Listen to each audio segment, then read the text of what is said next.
Muri Zimbabwe tinokuchingamidzai zvekare kune chimwe chirongwa pano pa Zim Facebook Secrets and Confessions. Tadzoka zvekare nemamwe messages kuri seiko kwamungava muri kumativi mana enyika. Regedzai tibva tapinda messages edu atadzoka takakubatirai. Message yedu yekutanga yakamira sekudaiso. Hanzi makadi zvenyu mukoma, ndinokumbirawo kuti munge muchindiposterawo nyaya yangu makavika uchitupa changu. Ininiwo ndakaenda noumwe muNigerian uyo wandakasangana naye mune rimwe dating group. You won't even believe it kuti ainge atori mu dating group rinonzi Zimbabwean Christian Dating in South Africa. Riripo pa Facebook, handizivikana richiripo. I'll search for it. Saka ndasangana nemuNigerian uyo ndainge ndisingatozvizivi kuti ainge ari muNigerian. Dai ndainge ndakazviziva kuti muNigerian, kutaura chokwadi mukoma handaizombobvuma kuti ndinge ndichizoenda out naye, but ndakafungidzira kuti muZimbabwean, then ndokubva tatongotanga kungotaura. Saka aingotaura neni nechirungu, ndikangoti maybe munhuwo anongofarirawo kungotaura chirungu even neapo panenge pasitombori necessary. Saka later on manje tava kutaura pa WhatsApp. That was when pandakazoziva kuti ava ndioga, sezvo ndainge ndatojikawo mari yake nechekare, plus ndaitoona kutoti munhu ane zvimari, handina kuda kuzomuvharira panze oga uyu. Takatongoramba tichitongotaura tose, ndava kutofara paya ndikati munhu uyu anoratidza kuti romance anoiziva ende rudo anorwuziva. Dai ndainge ndakaziva kuti ndainge ndichazonorariswa nenyoka patainge tichazoenda tose for a date, because takaenda kumwe kunonzi Buffalo Range Game Lodge ikoko for a weekend getaway. But mukoma, it is a weekend that I'll never forget in my entire life. Zita rangu muchanditi Tandi, uye zvekare ndine makore 38 years ekuberekwa. Mama vangu vainge vari muNdebele, but my dad is Shona. Ndakakurirawo muma svingo, zvinhu zvakazoti zvaoma ndopandakazobuda mumasvingo ndikabva ndachizoenda kuHarare ndikatanga kugarako. Saka pandainge ndava kugara muHarare ndopandakangotanga kungoitawo misikanzwa, nekuda kwekuti pamba pandainge ndichigara mukoma ndainge ndisingatodiwipo navatete vangu nekuti vainge vakavengana naamai vangu. Saka vaindishungurudza ndikazongotanga kungoitawo zvekudanana nevanhurume ndichiitirawo kuti ndinge ndichitokwanisa kutowana kana chikafu chaicho ndokuzouya kunoku kuSouth Africa. Nyaya iyi yakazoitika mainge muri mugore ra2018. Kubva ipapo mukoma kusvika pari nhasi nditori neronda pamwoyo pangu, uye zvekare nezvimwe zvinoitika kwandiri spiritually zvekuti handisi kutokwanisa kutowanawo munhu anokwanisa kundida. Kana ndikangodanana nemunhu andotanga kutorota hope dzinotomutyisa, anenge achitorota nyoka inotouya kwaari ichitomudza kutoti siyana nemudzimai wangu, kana kuri kunzi unenge uchida kuramba uchirarama. Ende zvose izvi zvakakonzereswa nemuNigerian uyo wandakasangana naye mugore iroro ra2018.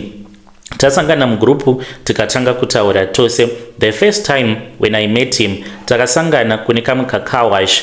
Akati iye ainge aine mabusiness deals ake ainge achiita, saka akanditi uya kumidrand. Ndakaenda kuya mukoma. It was friendly, and ndikaona kuti apa ndainge ndapinda mari, because pandakasvikapo pakawash ipapo painge patori pagarage paservice station.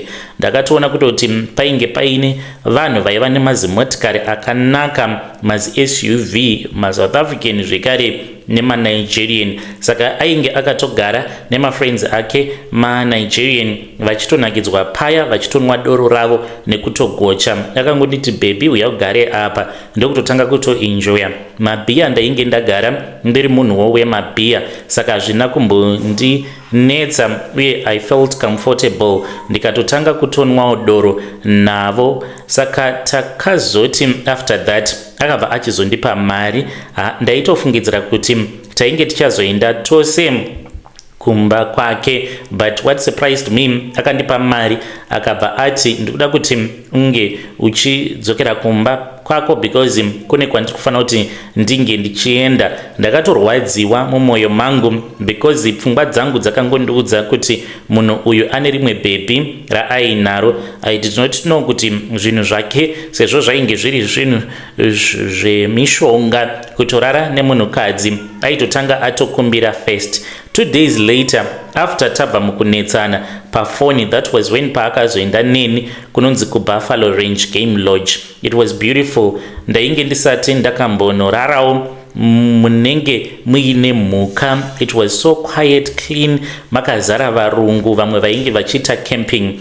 Ndokubva tachizoenda mune imwe room, the room that he had booked online. It was big and it was so nice. There were candles everywhere and I did not think much of it. Ndakangozviudza kuti pano ndikufanira kuti ndige ndichitombonakidzana nemunhu wangu apa. He had ordered expensive wine, we ate, we talked and he was so romantic. Sezva ainge akangogara achingotaura pafoni kuti I am very romantic. But around midnight, mushure mekunge tatoita bonde ka2 kese, zvinhu zvakazongochinja. It was around midnight pandakatoona kuti ko munhu atochinja. Ainge kungorakidza kuti haasi kuda kutaura neni. Ipapo ndainge ndava kutoda kutoti tinge tichirara tose zvekare. Saka akangosimuka ndakubva ati you know what, Tandi, ndoda kuti unge uchindibatsira nesomething. Ndikati something like that, like what? Akanditi uri kuda mari here? Ndikati hongu.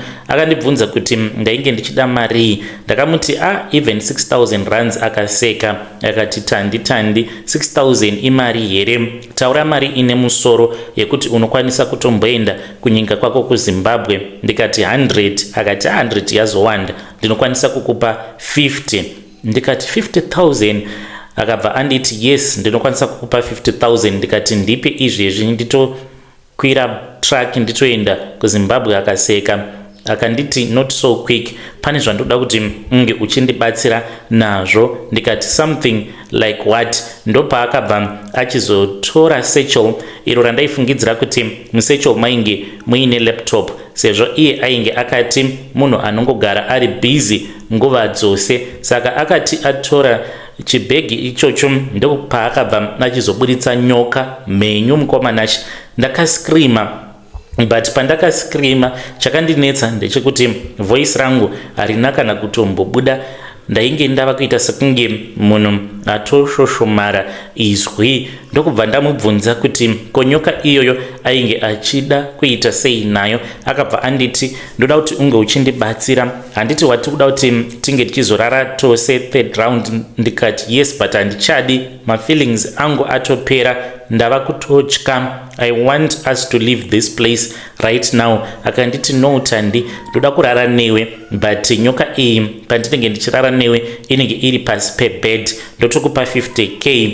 Ndikati just for this snake to be underneath the bed tichiita bonde unondipa 50k. Akati hongu, but pane zvimwe zvekare zvaunokwanisa kundibatsira nazvo zvekuti kana tikazviita mari yandinokupa inobva yawedzera. Ndikati like what? Akati ndichirara newe ndinokwanisa kunge ndakabata nyoka iyi, inokwanisa kungokuguma, ndinokuwedzera mari, ndinokupa iri 75k. Mukoma handizivi kuti idhimoni kana kuti chii, but panguva yacho iyoyo ndakatozviudza kutoti pano kana zvikanzi ndararwa nenyoka handisisina basa nazvo. Chandiri kuda imari 75k. Kana ndikaenda nayo kumba ndinonoita zvikuru nayo mari iyoyo. So then that was when pandakabva ndachizobvuma kwava kubva ndachizotanga kurara naye muNigerian. Nyoka yakatanga iri pasi pembedha, ndaitoinzwa ichitofamba iri pasi pembedha. Ndokubva achizoibata muruoko rwake. Hamene zvaakatanga kutaura. Nyoka iyoyo mukoma yakatanga kufamba pachesti pangu, pamazamu nepadumbu apa, ndichinzwa kutonhorwa. But chakandinetsa ndechekuti ndakatotanga kutonzwa kutonakidzwa even more payaitofamba ichitodaro. Zvinova zviri zvinhu zvakatondishamisa. Patakapedza kurara tose mukoma, ndakabva ndabatwa nedzimwe hope dzisingaiti. Ndainge ndichida kuzomubvunza kuti what really happened. Ndakabatwa nehope. Pandakamuka mukoma ndopandakabva ndachizoona kuti paside neni painge paine kamwe ka plastic bag kainge kari kekumakams. Pandakavhura ndikabva ndachizoona kuti mainge muine mabhanduru 7 uye zvekare nekabhanduru kadiki, ndokubva ndachizoverenga ndikaona kuti yainge iri 75,000. Ndakazotoita zvekutofonera cousin sister yangu ndikamuudza kuti ndainge ndichida kuti ange achizohaya motikari kubva kuJoburg akazouya kuGroblersdale kwandainge ndiri kuloji kwacho ikoko. Saka akazohaya motikari akandibvunza kuti mari unayo here, because ndainge ndamuudza kuti ndainge ndichazokwanisa kuzopa driver wemotikari yaanenge ahaya mushure mekunge vauya kuzonditora. Then vakazoya vakanditora tikazodzokera kuJoburg. Ndakangomunyepera cousin yangu ndikamuudza kuti ndainge ndiine boyfriend iyo yainge yandibhuka wandainge ndinaye paloji ipapo, saka ndainge ndamusiya nekuda kwekuti ndainge ndamubatira mamessages mufoni, because ndainge ndisingadi kuti ange achiziva kuti ndainge ndiine mari mukomanashi yainge iri muhandbag. Ndaingonzwa kungotya. That day takati tazosvika muJoburg, same day ndokubva ndatoenda kumabhazi ndikanokwira bhazi kwava kubva ndachizoenda kumba kumasvingo ndikabva ndachizonovhura shop. Ndine shop yangu irimo mumasvingo mutown kasupermarket. Ndakakavhura kashop ikako mushure mekunge ndamboenda kuZim kwava kubva ndachizodzoka kunoko. Ndadzoka kuno mukoma ndakabva ndachizotanga kushanda, but I then realized kuti ndinogara ndichingoona nyoka iyi ndinongoiona mumaziso mangu chete. Pose pandinoiona nyoka iyi ndinobva ndatonzwa sekunge panenge paine munhu uyo anenge achitorara neni, and ndinotoona kuti panenge patori nehurume kunenge kuchitobuda mandiri after ndabva mukuona vision. Ndakamboedza kuenda kumasowe akasiyana-siyana, but hazvisi kubatsira. Uye zvekare chimwezve chandakazoona ndechekuti kana ndikatanga kufambidzana nemurume zviya anongosangana nemimwe minyama ende anenge achirota hope achitoudzwa kutoti munhu uyu wauri kudanana naye mukadzi wangu, siyana nemukadzi wangu, otherwise ndichakuuraya. Saka ndo dambudziko rangu randiri kusangana naro. Handizivi kuti ndingabatsirikana sei. Ngaive seyambiro kune vamwe vakadzi avo vanoita zveonline dating, especially kana uri pakutsvaka varume vanenge vaine mari. Varume vane mari vashoma mukoma, asi vazhinji vane mari dziri mari dzinenge dziri dzeurombwa vakawanda vanotsvaka vakadzi online. So please be careful when you are looking for someone to date online, especially zvema hook up sezvandainge ndichiita zvekuti unongosangana nemurume then murara mose okupawo zvemari. Ndokurarama kwandainge ndichitoita, but ndisingatengesi muviri wangu mustreet. Hey, vedare ndo message iyo yandakatumidzirwa ichibva kuna vanzvadzi vedu zvakangooma hazvo vedu we. Ngatizamei kuti tinge tichitaura navo mucomment section. Yei pakaipa hanzi ndakaendeswa kuloji ndokubva anditi ndinokupa mari. Mari yandinokupa ndichazokupa mushure mekunge warara nenyoka yangu. Zvakangooma hazvo vedu we. Regedzai tibva taenda panyedu inotevera. Nyedu inotevera yakamira sekudai. Hanzi mukoma munamato wangu ndewekuti dai Mwari vapa vavengi vangu mazuva akawanda panyika ekurarama, because ndinoda kuti vange vachizoona kubudirira kwangu. Vanhu vane hutsinye kunzouko. Izvi ndo zvakaitikawo kwandiri, ende ndakazviitirwa zvinhu izvi ndisina kumbogara ndakatarisira kuti ndo zvichazoitika. Saka mukoma kwedu kwatinobva kumberengwa kune kumwe uko kunoendwa vanhu vachienda kunotsvaka goridhe. Ndakati ndauya kunoko ndaiva ndiine imwe best friend yangu uyo wandakataura naye. Iko zvino ava kutoita zvekutosponsor migodhi kumazowe uko, but akatoshandisa mari yangu uye zvekare neequipment yangu. Zvakaitika mukoma ndezvekudai ndauya kunoko. Iyo nyaya yekuti chose chaunenge uchironga unenge uchingoudza everyone. Saka ndiye wandaiwanzokutaura naye ari kuzimu. Ndaingomubvunza kuti Sawira, ndeapiko mabusiness andinokwanisa kuti ndinge ndichiita so that ndinge ndichikwanisa kuzokasikawo ndaita mari. Saka aingondiudza maideas akaita sekuti kana ukamvura shopu unokwanisa kuita mari, kana kuhodha hembe mumesina uchitotengesa. Asi handina kunge ndakaziva kuti munhu wandainge ndichitaura naye ainge asingatodi chakanaka pandiri, aitorwadziwa nekuti ndatovawo mujoni. Handaiziva kuti godo rake rainge richazokonzeresa kuti ange achizondinyudza mubusiness. Saka mukuzonotaura one day ndakati ndiri painternet ndakangona chiadvert mushure mekunge ndambosecha mishini iya yekuti unenge uchiushandisa pamunenge muchida kutsvaka goridhe, zvimasensa zviya. Saka ndakazowana chimwe chishopu muno muJoburg kwazvinotengeswa zvimasensa izvozvo.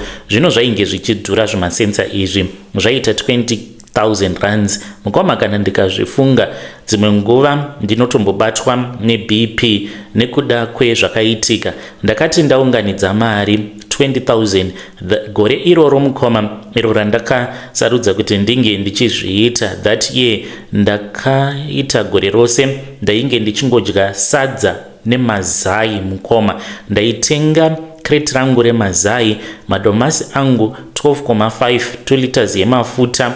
Then ndotoziva kutoti chikafu ndatova ball from 1 to 31 ndichiitira kuti ndinge ndichiseva mari. Pakambani pandainge ndava kushanda, mari yandaipiwa pamwedzi yainge iri 6,000, uye zvekare ndaizobhadharawo rent, then nekuzotenga chikafu, uye zvekare nekuzotumirawo vabereki nemudzimai mari kumusha. Saka ndakatanga kuunganidza kamari kangu. Pandakaona kuti mari yainge yakwana, mudzimai akatomboti dai masiyana nazvo izvi nekuti business rinoda muri paground, plus hamungaiti kasyndicate nemunhu mubusiness anenge asina kumbobvisa kana mari. Kana mukaita saizvozvo muchaona kuti kunyura kwenyu muchakasika kunyura. But ndakatoona sekunge mudzimai ainge achitotaura zvinhu zvisina basa. Ndaitomona sekunge ndiye ari kuda kutondidzosera kumashure. Paya mukoma ndakati ndatenga equipment yangu ndokubva ndachizoenda kumusha, ndikabva ndachizomudaidza tikabva tachizoita meeting pamba pedu. Saka sezvo iye ainge ari paground, ndakabva ndachizoti ndainge ndichida kuti tinge tichizoita partnership. Even though ainge asina equipment yainge akatenga, ndaida kuti ange achizoshandisa equipment tinge tichizotsvaka mari.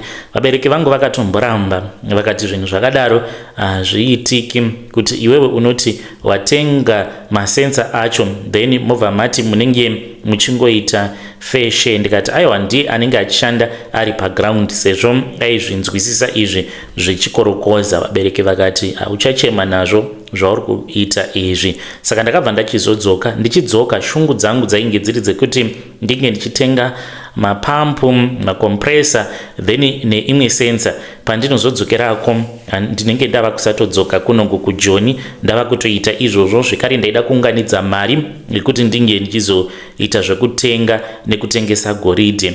Paya mukomanashi pandakati munhu chienda kubasa, ndikangoti mwedzi wekutanga akaenda akanopa mudzimai wangu $200. Akati tainge takwanisa kubata $500. Saka pa 500 akati $100 ndiye ma-expenses. Iye akatorawo 2, then ndokunopa mudzimai wangu 2.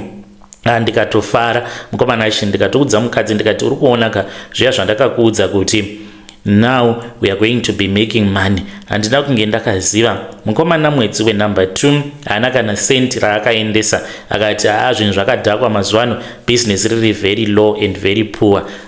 Mwedzi umwe unotevera zvekare akaendesa $50. Vakadzi munongovaziva. Mukadzi wangu ndopa akatanga kupopota, akaenda kumba kwake, vakatukana. Ndikangoti kubva ipapo akazonorova 2.5 months ari kumakomba asingadzoki. Chakazonetsa everyone, even vanhu vemuvillage vakatoona kuti ndainge ndatonyudzwa. Akabva atongotenga zvake motikari achibva kumakomba.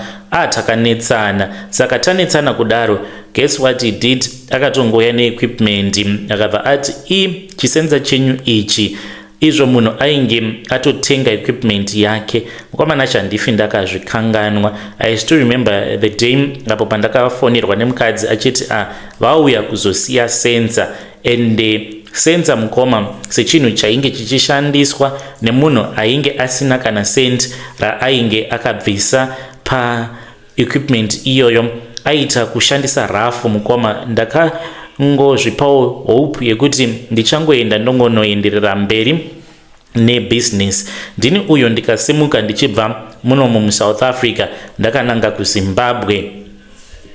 Ndaivawo nehope yekuti ndinongosvika nekutoenda kumakomba, then ndobva ndaita marecoveries. Shungu dzangu dzainge dzatova dzekutoti ndinge ndichishanda ndobva ndaregedza kudzoka kunoku kuSouth Africa, sezvo ndainge ndatova neidea yekuti zvinhu izvi zvine mari, even though ainge akashandisa equipment yangu akakwanisa kuzotenga motikari ende akazongonodhampa zvinhu pamba. Saka ndaingoti ndichangosimudzirawo kubva ipapo. Apa mushini wandainge ndakatenga ndakautenga kudhura, ende ndainge ndakatoutenga pavarungu, saka it was something that was original. But mukoma ndakasvika ndikapera mate mumukanwa mushure mekunge ndaona condition yemushini wandainge ndakatenga. Apa wainge uri mushini wainge usina kana gore, but wainge wava kungosensa simbi chete, wainge wava kusatosensa goridhe. Waiti kunyangwe ukatozama kutosensa goridhe chairo raunenge uchitoona kutoti iri igoridhe, but waitongoramba wakanyarara. Asi kana iri simbi wainge uchiri kungosensa simbi. Ndakarwadziwa mukoma, ndakatombofunga kuda kuzviuraya because ndainge ndaita gore rose ndichisevha mari ndikabva ndachizotenga sensa yangu. Apa mumba mainge musisina peace because mukadzi ainge oti ndakakuudza, tarira uone kuti wakazoshandisiwa kuti ndiwe wakatenga chinhu chako, obva watora vanhu obva wachizomuisa pasyndicate, iye obva achizokwanisa kuzoshandisa equipment yako, obva achizotosimukira, ende ainge ava kutodada kutovhaira plus nekutofamba achitoseka kuti havana zvavanoziva pamusoro pechikorokoza. Iye ainge asingachazvioni kuti ainge akasimukira nekuda kweequipment yangu. Vabereki vangu vakarwadziwa samudhara, vakazongonditi nerimwe zuva ndiperekedze somewhere. Havana kunge vakada kundizivisa kuti vainge vachida kuti tinge tichienda kun'anga. Takazoti tasvika pamba pen'anga, n'anga iyaiya yakabva yachizoti yainge ichida kundipa kamwe kabhodhoro kainge kaine mushonga.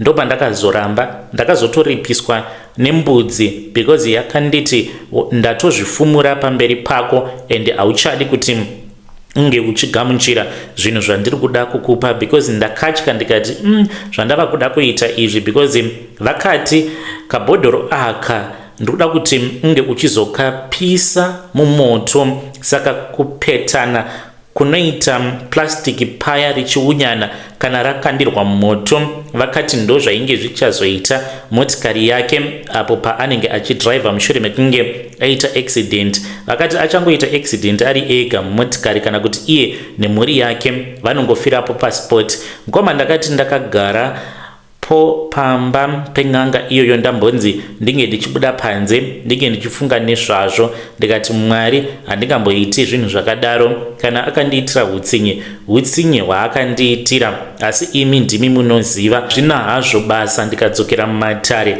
vakabva vandiripisa nembudzi. Ndikatodzokera kumba ndikabva ndachizonotora mbudzi yangu 1 ndokubva ndachizoenda nayo pamba pen'anga ndikatoisiyapo kuri kuripa kuzvifumura kwavainge vazviita pamberi pangu. But I was tempted several times mukoma nekuda kwepain because ndakazombostaka kuZimbabwe ndisingachakwanisi kudzoka kunoku kuSouth Africa. Saka the temptation yainge iri yekuti pose pandaimuona tikasangana kana kugrowth point aine motikari yake aitanga kuridza radio zvepamusoro-soro zviya zvekuti vanhu vange vachitozviona kuti ari kundivhairira because taizivikanwa kuti tainge tiri best friend. Ndaiti kana ndikamutarisa achiita zvose zvaainge achiita ndobva ndafunga mhiko idzo dzandainge ndakanzi kana ndikadziita anokwanisa kuita accident, but ndakangosiyana nazvo. Ndakazotengesa mbudzi 2 ndikazodzoka kuno kuSouth Africa.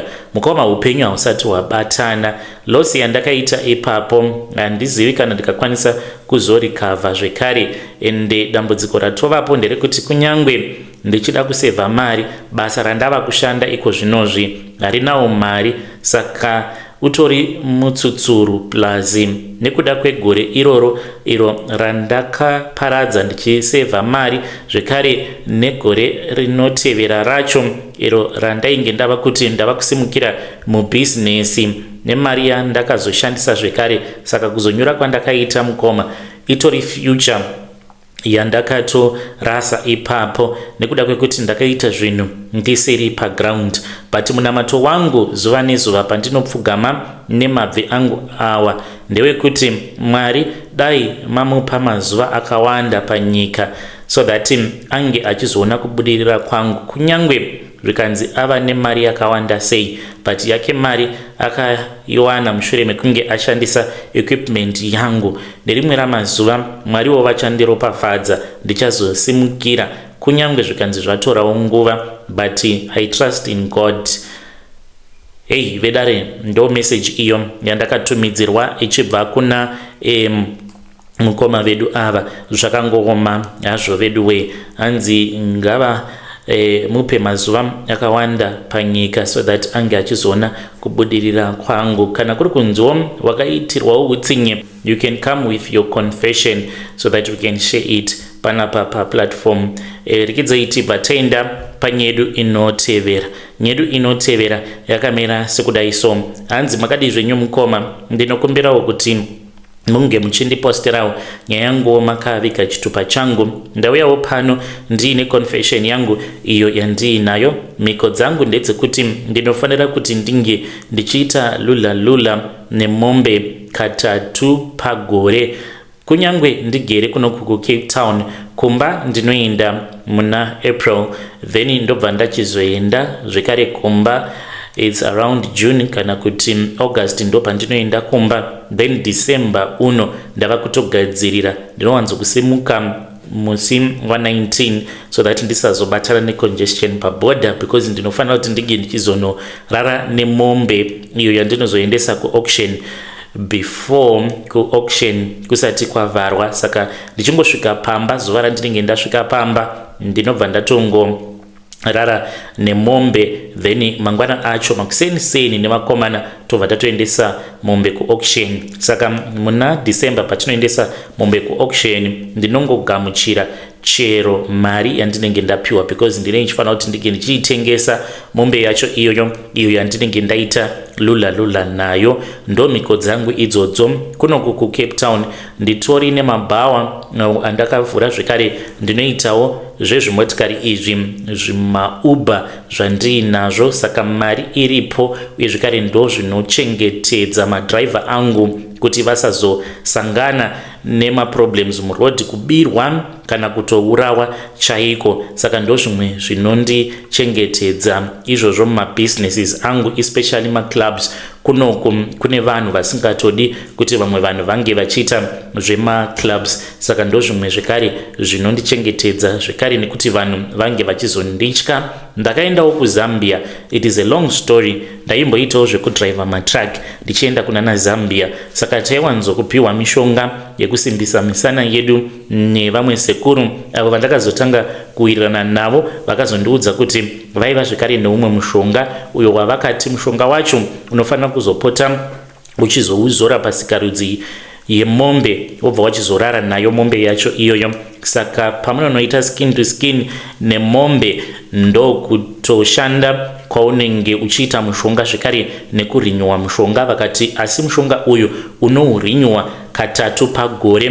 Kubva zuva randakaromba kusvika pari nhasi mukoma handisati ndakambokanganisa mhiko dzangu. Ipapapa ndiri kutogadzirira kutoti ndinge ndichitoenda kuZimbabwe. Zvino sekuru avo vakandibatsira vakasoshaika kudhara. Ndakamboenda hangu ndikanotaura nemudzimai wavo, akati kwandiri ainge achida kuti ndinge ndichizodzoka, then obva achizondibatsira kuparadza mishonga yacho, because yaifanira kuti inge ichizopiswa zvekare. Ndaifanira kuti ndinge ndichizotenga mombe. Kana ndatenga mombe iyoyo yaifanira kuti inge ichizoita zvekupiswa. Saka handizivi kuti chii chakazoitika mukoma, because ndakatoenda kuZambia ndainge nditori nemari yangu iyo yandainge ndatoisa pasaidi ndichiti iyi imari yandainge ndichida kuti ndinge ndichizoshandisa pakutenga mombe, even though ndainge ndatova nemari mukoma, but ipapo ndakatombogara muJoburg